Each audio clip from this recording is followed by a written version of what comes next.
Hola, soy Juan Felipe Zuluaga Parra. Bienvenidos a un nuevo espacio de análisis jurídico. El análisis del video del día de hoy recae sobre una providencia que fue notificada hoy 11 de octubre del 2023 por el Tribunal Superior de Cali, a través de la cual dicho tribunal abordó la discusión de la legitimación a la hora de pretender la resolución de un contrato, por lo que el estudio de dicho tema nos permitirá dar respuesta a nuestro interrogante. Bien, tal como lo hemos realizado en los videos anteriores y previo a proceder con el análisis, narraremos cuáles fueron los hechos relevantes del proceso. Seguidamente abordaremos y analizaremos los argumentos esgrimidos por el Tribunal Superior y finalmente extraeremos unas conclusiones. Empecemos entonces por esbozar de manera general cuáles son los antecedentes. La señora X presentó demanda verbal en contra de Z a fin de que se declare resuelto un contrato de compraventa de bien inmueble celebrado por ellas el 20 de noviembre del 2017, como quiera que no se pagó la totalidad del precio al vencimiento del plazo estipulado, con la consecuente restitución del bien materia del contrato. Explicó la demandante que el inmueble prometido se encuentra ubicado en el corregimiento de Pavas, jurisdicción del municipio de La Cumbre, en el Valle del Cauca. Casa de habitación con piscina que fue entregado real y materialmente a la promitente compradora demandada a la firma del contrato.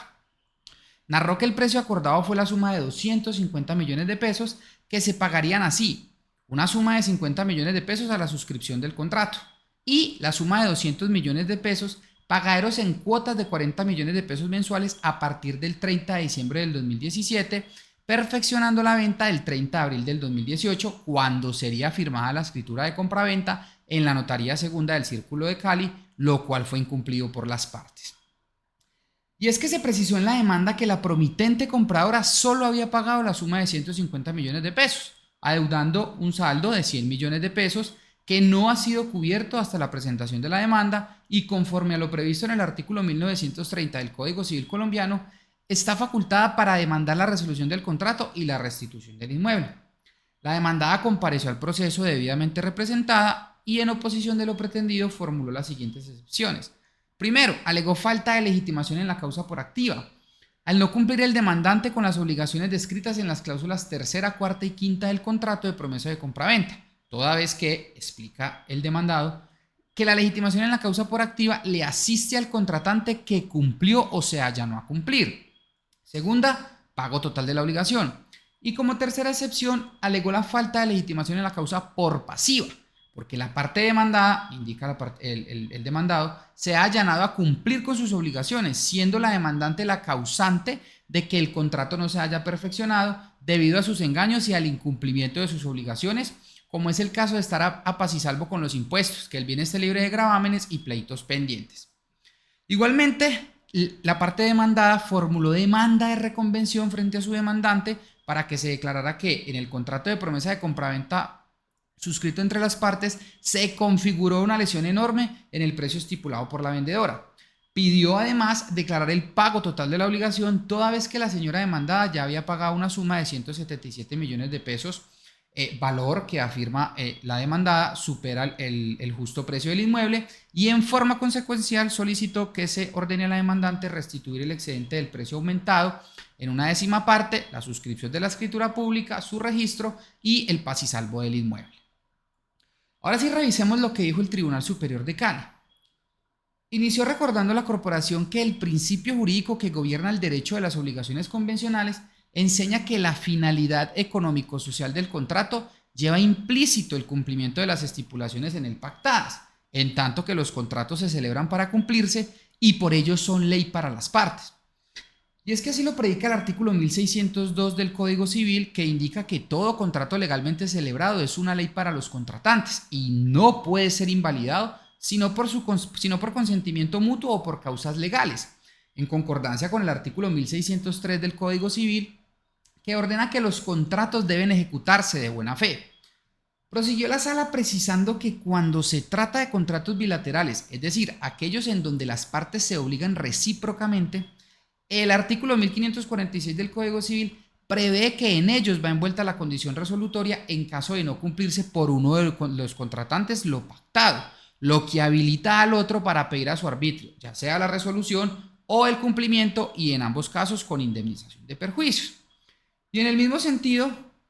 indicó que el Código de Comercio en su artículo 870 dispone que en los contratos bilaterales, en caso de mora de una de las partes, podrá la otra pedir su resolución o terminación con indemnización de perjuicios compensatorios o hacer efectiva la obligación con indemnización de los perjuicios moratorios. Entonces, acotó el Tribunal Superior que, según lo ha entendido la jurisprudencia de la Corte Suprema de Justicia, la legitimación para impetrar la resolución o el cumplimiento del contrato por uno de los contratantes supone necesariamente el cumplimiento de sus obligaciones contractuales o el allanarse a cumplirlas. Con todo, argumentó el tribunal que, conforme lo expresa la Corte Suprema de Justicia, en los contratos bilaterales en que las recíprocas obligaciones deben efectuarse sucesivamente, esto es, primero las de uno de los contratantes y luego las del otro, el que no recibe el pago que debía hacérsele previamente solo puede demandar el cumplimiento del contrato si él cumplió o se allanó a cumplir conforme lo pactado. Pero, ojo acá, puede demandar la resolución si no ha cumplido ni se allana a hacerlo con fundamento en que la otra parte incumplió con anterioridad. De esta forma, si las obligaciones recíprocas son sucesivas, atendido este orden cronológico, el contratante que no vio satisfecha la previa obligación solo puede pretender el cumplimiento del contrato si cumplió o se allanó a cumplir. Si no ha cumplido ni se ha allanado a hacerlo, puede pretender la resolución con fundamento en el artículo 1609, es decir, por el incumplimiento de las obligaciones antecedentes del otro contratante. A continuación, explicó la corporación que en reciente pronunciamiento nuestro Tribunal de Casación realizó una importante corrección doctrinaria a partir de una interpretación sistemática y armónica de los artículos 1546 y 1602 del Código Civil, para precisar que, en aplicación analógica del primero y bajo ciertas circunstancias, en caso de incumplimiento recíproco de las obligaciones convencionales, cualquiera de los contratantes puede demandar la resolución del pacto, pero sin indemnización de perjuicios. En dicha providencia, la Corte Suprema de Justicia expresó que en el ordenamiento jurídico patrio es de recibo, al día de hoy, la figura de la simple resolución contractual en situación de recíproco incumplimiento de las partes. Resta por precisar algo más y que es trascendental a la hora de evaluar cualquier caso con pretensiones de encuadrar en el criterio doctrinal vigente de la Corte,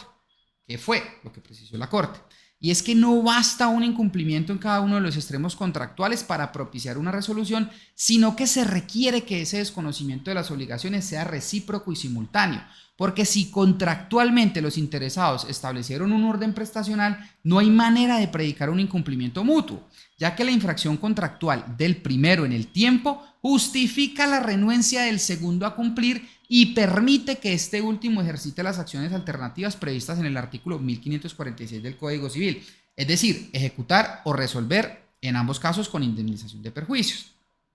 Una vez precisado lo anterior, el Tribunal Superior indicó que en reciente sentencia del 2020, nuevamente la Corte Suprema de Justicia reiteró lo que ya se ha explicado, indicando que en resumen puede deprecar la resolución de un acuerdo de voluntades el contratante cumplido, entendiéndose por tal aquel que ejecutó las obligaciones que adquirió, así como el que no lo hizo justificado en la omisión previa de su contendor respecto de una prestación que éste debía acatar de manera preliminar, y puede demandarla en el evento de desacato recíproco y simultáneo si se funda en el desacato de todas las partes. En este evento se insiste sin solicitar perjuicios. Más adelante, y aterrizando ya los argumentos jurídicos al caso analizado, la corporación expresó que en el contrato de promesa de compraventa arrimado al proceso, las prestaciones de las partes tenían que ser honradas en forma sucesiva, esto es, primero las de uno de los contratantes y luego las del otro, como se desprende de la redacción de las cláusulas segunda y quinta atinentes al precio y a la forma de pago por mensualidades, así como a la fecha en que debía darse el otorgamiento de la escritura pública que solemnizará el acuerdo de pago de la última cuota.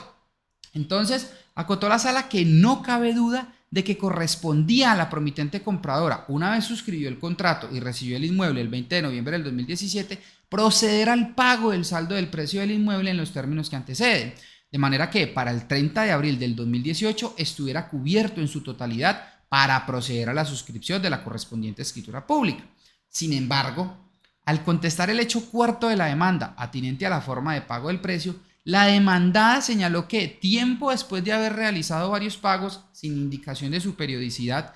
y cuantía, se enteró de que la demandante solo era propietaria del 25% del predio, procediendo a establecer de manera arbitraria, con base en el avalúo obrante en el proceso, que el justo precio del bien era de 87.500.000 pesos, al paso que confesó haber pagado hasta el momento la suma de 177 millones de pesos. Por tanto, concluyó el Tribunal Superior que resultaba evidente que el programa obligacional acordado por las partes le imponía a la demandada cumplir primero en el tiempo con los pagos mensuales para tener cubierta la totalidad del precio en la fecha en que su contraparte habría de concurrir a la suscripción del contrato definitivo, y ello no apareció cumplido en el asunto analizado por el tribunal. A manera de colofón, reiteró la sala que cuando las obligaciones asumidas por los contratantes son de ejecución sucesiva, al tenor del artículo 1609 del Código Civil, quien primero incumple automáticamente exime a su contraparte de ejecutar la siguiente prestación, porque esta última carece de exigibilidad en tanto la anterior no fue honrada.